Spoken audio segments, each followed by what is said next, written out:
आकाशवाणी लखनऊ से प्रस्तुत हैं प्रादेशिक समाचार।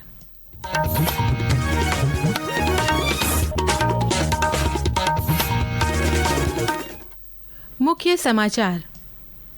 महाकुंभ 2025 से पहले प्रदेश सरकार राज्य के सभी 18 मंडलों में आयोजित करेगी कुंभ समिट। 8 अक्टूबर को लखनऊ से होगा शुभारंभ। मुख्यमंत्री योगी आदित्यनाथ ने हरियाणा में लगातार तीसरी बार भाजपा की जीत पर दी बधाई। जम्मू कश्मीर में नेशनल कॉन्फ्रेंस गठबंधन को मिला बहुमत। मालदीव के राष्ट्रपति डॉक्टर मोहम्मद मुइज़्ज़ू ने अपनी पत्नी के साथ आज किया ताजमहल का दीदार। ताजमहल के इतिहास के बारे में हासिल की जानकारी। और सोलर लाइट लगाने में अयोध्या ने सऊदी अरब का रिकॉर्ड तोड़कर बनाया विश्व रिकॉर्ड। लगभग 10 किलोमीटर में लगाई 487 सोलर लाइट।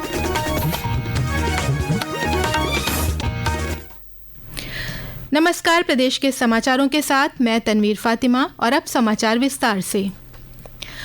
महाकुंभ 2025 को भव्य बनाने के लिए प्रदेश सरकार राज्य के सभी 18 मंडलों में कुंभ समिट कराएगी। इसका शुभारंभ 8 अक्टूबर को लखनऊ से होगा, जबकि समापन 14 दिसंबर को प्रयागराज में किया जाएगा। प्रदेश सरकार के पर्यटन और संस्कृति मंत्री जयवीर सिंह ने आज लखनऊ में एक प्रेस वार्ता में कहा कि लोगों को कुंभ के महत्व से परिचित कराने और इसके प्रचार प्रसार के लिए पर्यटन और संस्कृति विभाग की तरफ से देश समेत विदेशों में विभिन्न कार्यक्रम आयोजित किए जाएंगे। मंडलों में कुंभ से जुड़े रोड शो का आयोजन किया जाएगा। अपने विभाग की ओर से अलग अलग जो हमारी अकेडमियां हैं, संस्थान हैं, अलग अलग जो प्रतिष्ठान हैं, उन सबको अलग अलग जिम्मेदारियां देने का जिम्मा दिया गया है। और इसी परिप्रेक्ष्य में हम लोग पूरे प्रदेश में कुंभ के जो रोड शो करेंगे, इसमें बाल युवा कुंभ का आयोजन करेंगे, शक्ति कुंभ का आयोजन करेंगे, कला संस्कृति कुंभ का आयोजन करेंगे, कवि कुंभ का आयोजन करेंगे और भक्ति कुंभ का भी आयोजन सुनिश्चित करेंगे। प्रदेश के उप मुख्यमंत्री ब्रजेश पाठक ने आज प्रयागराज में महाकुंभ 2025 को लेकर स्वास्थ्य विभाग की तैयारी पर चिकित्सा विभाग के अधिकारियों के साथ समीक्षा बैठक की। बैठक में उन्होंने नवंबर माह के अंत तक स्वास्थ्य विभाग के सभी प्रकार के सिविल वर्क पूरे करने के निर्देश दिए हैं। श्री पाठक ने बताया कि इस बार महाकुंभ में अंतर्राष्ट्रीय स्तर से श्रद्धालु आने वाले हैं, जिसके मद्देनजर स्वास्थ्य विभाग की ओर से व्यापक स्तर पर तैयारी की जा रही है। कुंभ क्षेत्र में एक नया 100 बेड का अस्पताल और हर सेक्टर में एक प्राथमिक स्वास्थ्य केंद्र बनाया जाएगा। एम्बुलेंस की संख्या भी बढ़ाई जाएगी। हरियाणा और जम्मू कश्मीर में हुए विधानसभा चुनावों के लिए मतगणना का कार्य जारी है। हरियाणा में लगातार तीसरी बार भारतीय जनता पार्टी ने बहुमत हासिल किया है। अब तक मिले परिणामों के मुताबिक 90 विधानसभा सीटों में भाजपा को 42 सीटों पर जीत हासिल हुई है, जबकि 6 सीटों पर पार्टी आगे चल रही है। वहीं कांग्रेस ने 35 सीटें हासिल की हैं, 2 पर आगे चल रही है। हरियाणा में पार्टी की जीत पर मुख्यमंत्री योगी आदित्यनाथ ने बधाई दी है। मुख्यमंत्री ने सोशल पोस्ट में लिखा कि हरियाणा विधानसभा चुनाव 2024 में भाजपा को मिली ऐतिहासिक विजय की सभी समर्पित कार्यकर्ताओं, पदाधिकारियों एवं सम्मानित मतदाताओं को हार्दिक बधाई। वहीं जम्मू कश्मीर में नेशनल कॉन्फ्रेंस और कांग्रेस गठबंधन को जीत हासिल हुई है। 90 विधानसभा सीटों के लिए हुए चुनाव में नेशनल कॉन्फ्रेंस ने 42 पर जीत हासिल की है। कांग्रेस ने 6 सीटों पर जीत हासिल की है, जबकि भारतीय जनता पार्टी को 29 सीटें हासिल हुई हैं। मालदीव के राष्ट्रपति डॉक्टर मोहम्मद मुइज़्ज़ू अपनी पत्नी और प्रतिनिधि मंडल के साथ आज ताजमहल देखने के लिए आगरा पहुंचे।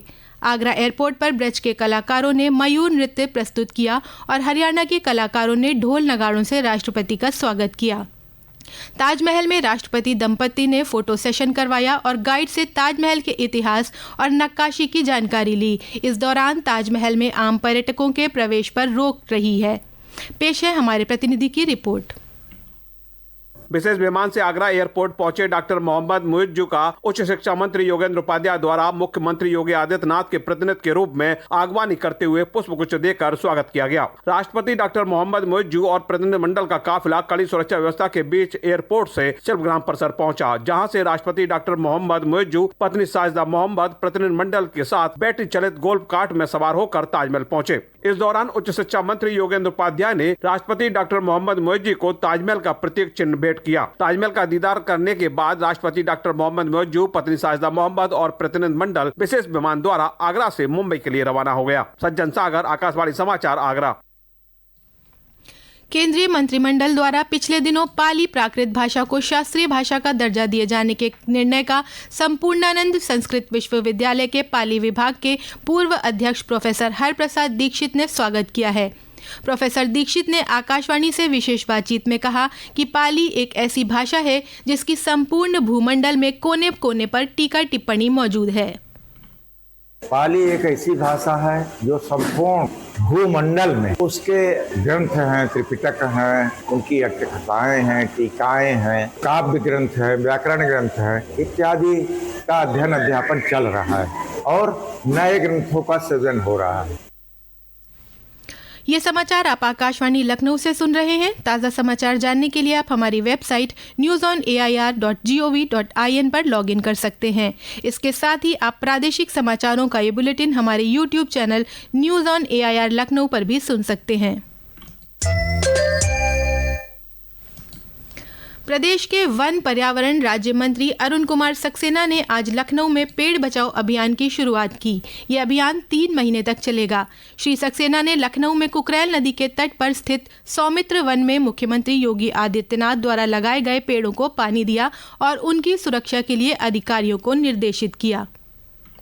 हम चाहते हैं पूरे प्रदेश में हमारे यहाँ जितने पेड़ लगाए गए हैं उनका विशेष ध्यान रखें। इस बार के पेड़ माँ के नाम पे लगाए गए हैं और माँ से बड़ी चीज दुनिया में दूसरी नहीं होती, तो इन पेड़ों की अच्छी देखभाल करना हमारी सबकी ड्यूटी है। सभी लोगों से जिन्होंने पेड़ लगाए हैं उनसे मैं आग्रह करता हूँ कि अपने पेड़ को जरूर देखें। 3 महीने का समय ये हमने पेड़ बचाओ अभियान पे लगाने के लिए तय कर रखा है और इसमें हम प्रदेश के ज्यादातर जिलों में जाएंगे और देखेंगे पेड़ हमारे सही हैं या नहीं, पेड़ सुरक्षित हैं या नहीं, पेड़ों को पानी मिल रहा है या नहीं। जहाँ किसी चीज की कमी देखेंगे उसको दूर करेंगे।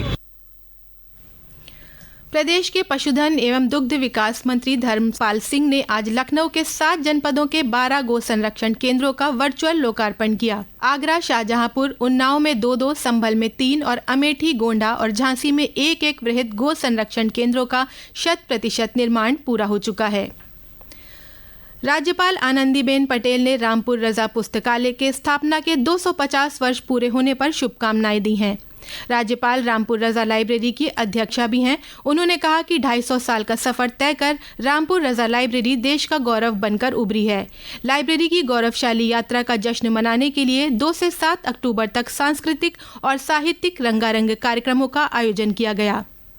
राज्यपाल ने कहा कि रामपुर रजा लाइब्रेरी दक्षिण एशिया के खास पुस्तकालयों में से एक है। ये भारत की इस्लामिक शिक्षा और कला का खजाना है। अयोध्या ने 10.2 किलोमीटर में 487 सोलर लाइट लगाकर सऊदी अरब के 9.07 किलोमीटर में 468 सोलर लाइटें लगाने के रिकॉर्ड को तोड़कर विश्व रिकॉर्ड बनाया है। और विवरण हमारे प्रतिनिधि से।